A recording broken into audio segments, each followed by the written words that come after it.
Çok büyük bir itiraf. Türkiye ilgili mi? Merhaba. Herkese merhaba arkadaşlar. Bugün sizinle itiraflarınızı okuyoruz. Sizin yazdığınız itirafları şu an burada bugün okuyacağız. Herkesten kağıda bir itirafını yazmasını ve sonra da torbaya atmasını istedik ve o günden beri de asla dokunmadık ve şimdi okuyacağız. Başlayalım.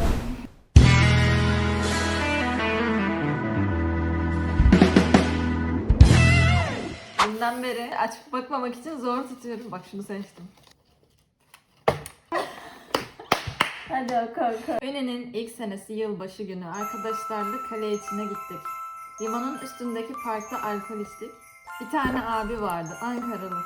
İçinde. Allah bildiği gibi yapsın. Parantez kapat. Bize dadandı. Onun da kafası güzeldi. Biz de gitmek istedik ama müsaade etmedi. Ben de tuvalete gitme bahanesiyle ayılmaya çalıştım. Sonrasında tuttu beni kolumdan şiveli bir şekilde aç dedi. Ben de anlamadım. Aç. İlk başta neyi açayım dedim. O sırada ne diyor be? Aşağıdan çığır diye bir ses duydum. Tabiri caizse adam açtı, işiyor herkesin ortasında. Devamını anlatmayayım ama benim içimde ukde kaldı. Yani herkes yılbaşına manitasıyla girerken ben abinin şeyini görerek girdim. Böyle bir şey beklemiyordum ben. Çok komik bu arada. Ya bu nasıl oldu ya? Özellikle yılbaşında bu tarz özel günlerde çok dikkatli olun. Özellikle kale içinde. Ve şiveli olması detayı da anladık hepimiz o şiveyi. Güzel bir anı. Güzel bir anı değil. Ben çekiyorum. Rahatsızlanalım. Birinci sınıf öğrencisiyiz. O zaman arkadaşlarla ringe ilk binişimiz. Durakta durduk. Herkes iniyor. Bir durduk. Özel bir şey mi var diye. Ne diyor şu an bir anlamadım. O zaman arkadaşlarla ringe ilk binişimiz, durakta durduk. Herkes iniyor. Bir durduk, özel bir şey mi var diye. Şoför abi, kızlar son durak neyi bekliyorsunuz dedi. Bitti mi dedik, bitti dedi. Gülmüştük, hala da güleriz. Çok komik. Pardon, bitti mi? Kızlar neyi bekliyorsunuz? Bitti mi? Son durak Bitti mi? bitti. Seç. Seç. Çok kağıdımız var zaten.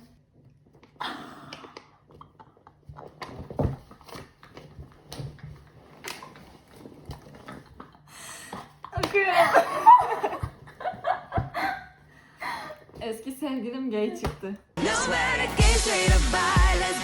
Tek bir cümle. Bomba bir şey ya. Bomba Acaba bir- bunu nasıl öğrendi? Bunu hanginiz yazar? Onu Bir şey diyeceğim. düşünüyorum. Bunu yazan kişi bizi bulsun ve oturup bunun dedikodusunu yapmalı. Evet, buna mutlaka yazmalısınız ya. Güzel bir itiraf, güzel bir cesaret. Kuzenimin sevdiği çocukla hiç güzel başlamadı şu an cümle. Bir sene sevgili olduk. Sonra öğrendi ama hala kuzenim eksimi seviyor. Ama kuzeni hala seviyormuş. Terbiyesiz. Sen nasıl rahat yattın geceleri? Düşünsene ben senin sevdiğin çocukla sevgiliyim. Çok rahatsız edici. Hoş değil ama Hoş değil. cesaretinden ötürü seni kutluyoruz. Yine böyle bir şey beklemiyordum bu arada. İnsanlar ne yapıyorlar? Siz ne yapıyorsunuz Bir oğlum? şey değil. Bir şey Küçük yaşlardayken tanıdığımız bir abi vardı. Onu işlettim. Şans eseri bir olayla. WhatsApp profilime çiçekli bir şeyler yapıp onunla mesajlaşmaya başladım. Kadın ağzıyla. Askerdeydi o dönemde işlettiğim kişi. 6 aylık askerlik sürecinde 4 ayı benle geçirdi. Para falan gönderiyordu. Bana doğum günü dediğimde hediyeler yolluyordu. Ona göre ben evliydim. Ama sürekli kocamdan dayak yiyordum. Bazen arayıp sesli konuşmak istediğinde konuşmamak için hep... Devam edeyim mi daha?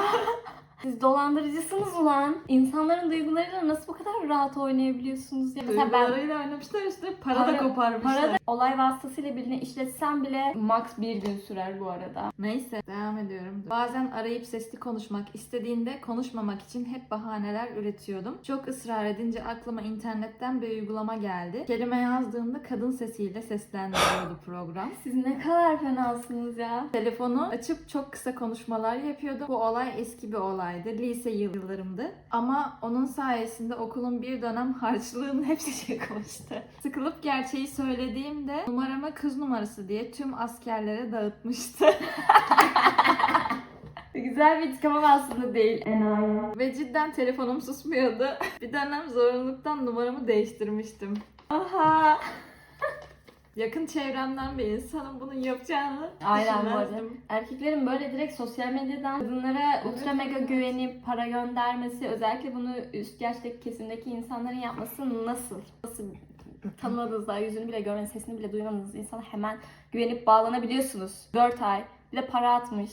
Salak. Bu izliyorsa tebrik ediyorum. Tebrik ediyoruz. Gerçekten cesaretine hayran kaldım. Ben Bayağı hayatımda iyi. şöyle bir şey yapmadım ya. Biz ne kadar sıkıcıyız. Bunu yazan kişi bizim de o da görüştü.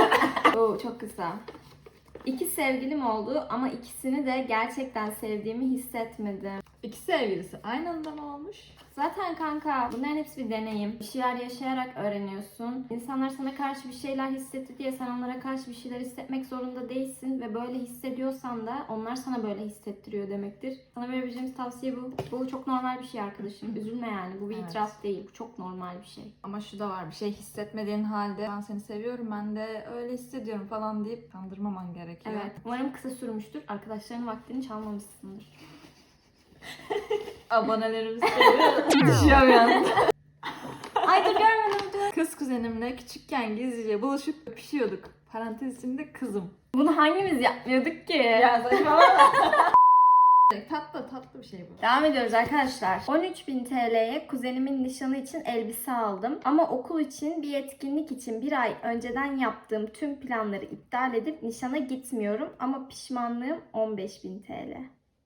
Arkadaşı öncelikle üniversite kazandığı için tebrik ediyorum. Türkçe TYT'den 0 çekmişsin, belli o. 15.000 TL'ye bir tane elbise almış. Planlarını iptal etmiş, nişana gitmemiş. Evet. Ha bu mu? Kız Allah cezanı vermesin. Bir şekilde iptal olmuş, gidememiş. Diyor ki çok pişmanım 15.000 TL verdi. Güzel. Aynen. Bana şuradan bir taş bulu alsana. Yazan kişi okuyorsa özür dileriz ya. Çok zorlamadık pardon. İzninizle arkadaşlar şunu çıkarabilir miyim? Saygısızlık olmasın. Ceketimi çıkartabilir miyim? 9. sınıfta diye başlıyorum. 9. sınıfta hoşlandığım çocuğun ev adresini, numarasını, aile bilgilerini bulup telefondan sapık gibi arayıp rahatsız etmiştim. Çocuk o zaman 12. sınıftı. Çocuk hala kim olduğumu bilmiyor. Hatta sınıf arkadaşım da aynı çocuğa karşı bir şeyler hissediyordu. Salak gibi kıza bulduğum bilgileri vermiştim. Sevgili oldular. Sapık değilim. Yanlış anlamayın. Bu arada 9. sınıf birisinin 12. sınıf birisinden hoşlanması benim için bu arada çok büyük bir cesaret. Çünkü mesela ben tamamen 9. sınıftayken özellikle 11'lere 12'lere abi abla gözüyle aynen. falan bakıyordum. Evet. 9. sınıftayken 14-15 yaşında değil miyiz biz? 12. sınıf birisi de eğer 18 yaşındaysa pedofili. Ya sana üzüldüm ben. Ama sapık değilsin bu arada. Aynen, Bunu değilsin. ergenken özellikle Aynen, tam aynen, bu aynen. zamanlarda insanlar bunu zaten yapıyordu. Mesela en azından arkasından koşmamışsın yani. En azından onu takip etmemişsin. En Mesela. azından onun 4 ay boyunca duygularıyla oynamamışsın. Çevremde olan insanların bana ters yapmaması için, parantez içinde elimde koz olsun diye, Facebook aile hesaplarını bulup çocukluk ifşalarını Antalya resmi hesaplarında kayıp diye paylaşıyordum. Antalya resmi hesaplarında mı? Oha. Kimsin sen? Milleti tehdit etmek için yani temel anlamda. Eskiden bunu yapan şimdi ne yapar arkadaşlar? Bir şey ya, bu aklınıza nasıl gelmiş olabilir mesela? Korkunç bu arada bu. Sen nesin? Ne yapıyorsun? Çok korkunçsun. Bizimle bir daha konuşma. Kağıtlara bakmayı kes. Kimin yazdığını Biliyoruz. siz bilmeyin yeter. Avustralya'ya Yarışmaya. yarışmaya gittiğimde milli takım antrenörleri klaba gitmişti. Ertesi gün yarışmaya tek başımıza gitmiştik.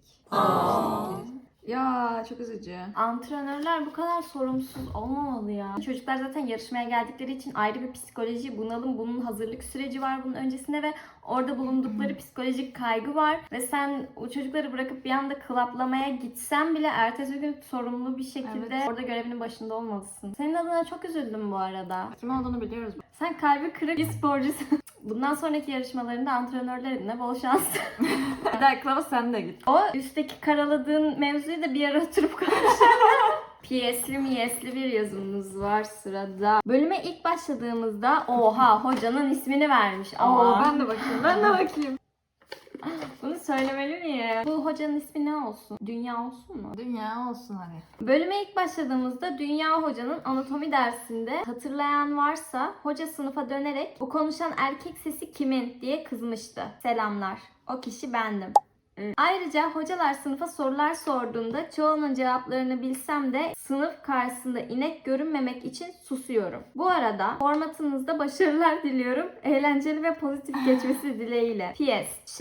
Benim yazım çok spesifik olduğu için göstermemenizi rica ediyorum. Hava gittikçe kararıyor bu arada. O yüzden biz ışık koyduk. Kusura bakmayın, şu an Evet. çekebilme şartlarımız böyle maalesef. Umarım güzel geliyordur. Ya bir şey diyeceğim. Böyle görmemek için susma yani, madem biliyorsan söyle. İnek olmak kötü bir şey değil bu arada. Evet, kötü İnek bir şey olmak değil. güzeldir. Mesela hocaların yalamak kötü bir şeydir arkadaşım. Ama mesela inek olmak kötü bir şey değildir. Işığı açıp geldik. Çekme imkanlarımız bu şekilde olduğu için kusura bakmayın ama verdiğiniz destekle daha da iyi olacağını düşünüyoruz. O yüzden like atmayı, abone olmayı unutmayın ve yorumlarınızı aşağıya bekliyoruz. Evet. Mutlaka yorumları yazın bu arada. Evet, ne olursa olabilir ya. Gerçekten Gerçekten hani ya. olumlu olumsuz gerçekten yazabilirsiniz. Fikirlerinizi merak ediyoruz. Tabii Ve ki. bu serinin devamını isterseniz bu arada mutlaka belirtin. Çok var. Lisede hep gittiğimiz bir takıcı vardı. Son gidişimizde kadın kapıyı kilitleyip polisi çağırdı. Arkadaşlarım Emine ve Meliha'yı işaret edip geçen sefer geldiğinizde kirazlı küpeden çaldınız, biliyorum diye bağırmaya başladı. Ben polis geldiğinde arkadaşlarımı savundum. Onlar elma şeklinde küpe almıştı. Fişi de vardı. Kadın deliymiş gibi davrandı. Polis de kadına Polis de inanmadı. kadına inanmadı. Ama haklıydı. Meliha bir kirazlı küpe çalmıştı. Of! O da arkadaşlarıydık. Yurtta sadece ben biliyordum çaldığını. Ya of! Manyak mısınız siz ya? Büyük bir itiraf. Çok büyük bir itiraf. Niye çaldınız ki? Alt taraf bir küpe. Polis bile inanmamış ya. Bunun Bu arada. sonucunda ne olmuş? Kadın için de üzücü ya. Arkadaşım sen bunu nasıl tutabildin içinde ya? Bir kere çalmışlar, çaldıkları dükkana bir daha alışveriş yapmaya gitmişler. Hangi sıfatla? Bayağı tebrik ederiz. Trinkers diye bir tane dizi var bu arada Netflix'te. Seveceğinizi düşünüyorum. Bu olayı yazan arkadaşlara söylüyorum. Bayağı uzun yazmışlar. Bu kadar uzun yazmışlar mı? Evet, ya? ne ara yazmışlar Ne bu ara arada. Bir gün bir konser çıkış aracımız yoktu. Sadece X kişisi arkadaşımızın motoru vardı. Biz de 3 kişi motora bindik. Sonra trafik polisi gördük. İleride kaskımız olmadığı için arkadaşım yolda beni fırlattı. Polis beni görüp gel buraya dedi. Sonra ben de arkadaşlarım ve polisin yanına gittik. Polis ceza yaz bunlara diye yanındaki polise bizi işaret etti. Sonra bana dönüp senin yerinde olsam bunlarla arkadaşlığımı keserdim. Çünkü en ufak olayda senin tekmeyi basarlar dedi. Sonra biz biraz yalvardık. Abi ne olur geç kaldık falan filan. Polis abiler bize acıdı. Hadi binip kaybolun, bir daha görmeyeyim sizi dedi. Bu kadar. Sanki arkasından bir olay patlayacak gibi hissettim. Özellikle polis abi sen bunlarla arkadaşlık kes diye yorum attığı zaman 3 ay sonra böyle oldu diye bir olay bekledim ama gelmedi. Motorun en arkasında oturuyorduysam belki seni fırlatmaları o an öyle gelişmiş olabilir. Kasksızlıktan gerçekten bayağı ceza veriyorlar bu arada arkadaşlar. Bunu bilmiyor musunuz? Evet. Bu olayın devamında arkadaşların sana herhangi bir kahpelik yaptı mı? Bizi bilgilendir. Sen de dön bize. Ben lisede anime izliyordum. Manga okuyordum. İş var. Aa. Bunu kim yazdı? Bilmiyorum. Sıla ve Gülhan arkadaşlarımız gerçekten çok tatlı insanlar. Kalp kalp kalp. Yanımıza geldiklerinde hem enerjileriyle hem de samimiyetleriyle ortalığı aydınlatıyorlar resmen. YouTube'da da aynı doğallıklarıyla bizi hep güldürüp motive edeceklerine çok eminim. Kısacası iyi ki varsınız Sıla ve Gülhan. Okulda da kanalda da her zaman bu kadar pozitif kalın. Çok teşekkür ederiz. Çok duygulandım. Arkadaşlar bunu kim yazdıysa bizi bozun. Bunu kim yazdı? Bunu çerçeveletip ileride Aynen imzalasınız. öyle. Çok tatlısınız ya. Biz de sizi çok seviyorum. Modum yükseldi. Maalesef bir şey bulamadım yazacak. Arkadaşlar siz bir gidin Türkçe çalışın, tamam mı? Kitap falan okuyun. Bak yazdığı cümleye bak. Maalesef bir şey bulamadım yazacak bir şey. Sinsi bir duman. gecesi bir Ama sizi kırmak istemediğim için iyi yayınlar dilemek istedim. Çok şekersin. Arkadaşım bu arada o an yazmak istemediysen, yazacak bir şey bulamadıysan, aklına bir şey gelmediyse aklıma gelmedi ya kusura bakmayın demek o kadar zor değil. Hayatta bazen hayır demelisin. Olsun, çok ince düşünmüşsün. Teşekkür ederiz. Kimin yazdığını sen de biliyorsun. Bildin mi? Bilmedim, biliyorum. Öyle Sen mi? biliyorsun diyorsan biliyormuşum. Ya Onu geçtik ki ama. arkadaşım. Ha doğru arkadaşım. Aa, bu. Manifest dinliyorum yazmış. Sizin toksik maskülenliğinize sokuyor. Geç. Bu utanç verici bir şey değil. Tamam. Lisede 40 yaşlarında bir hocamız vardı. Ona aşıktım. Onu diğer öğrencilerden kıskanıyordum. Çok saçmaydı. Crush gibi bir şeydi. Neyse ki geçti. Sonunda kötü bir şey olacak sandım. Vallahi arkadaşlar artık sizden o potansiyeli bekliyorum yani. Ama lisede böyle şeyler çok normal. Lisede her şeyi normalleştirmemiz normal mi? Değil. Ben de lisede çok normal bir öğrenciydim çünkü. Tatlı bir itiraf açıkçası. Arkadaşlar güzel bunlar yemişsiniz. Bundan sonraki hayatınızda umarım uslu olursunuz biraz daha. Bunları okumak, itirafları insanlardan toplamak, videoyu editlerken de çok eğleneceğime eminim. Videoyu çekerken de çok eğlendik. Açıkçası şu an bu serinin devam etmesini istedim. Ben de istedim. Umarım siz de istersiniz. İsterseniz devam edeceğiz. 10 like gelirse. İzlediğiniz için çok teşekkür ederiz. Bir sonraki videoda görüşürüz. Bay bay. Diğer videolara bakmayı unutmayın. That bitch in my panty. He like my body, he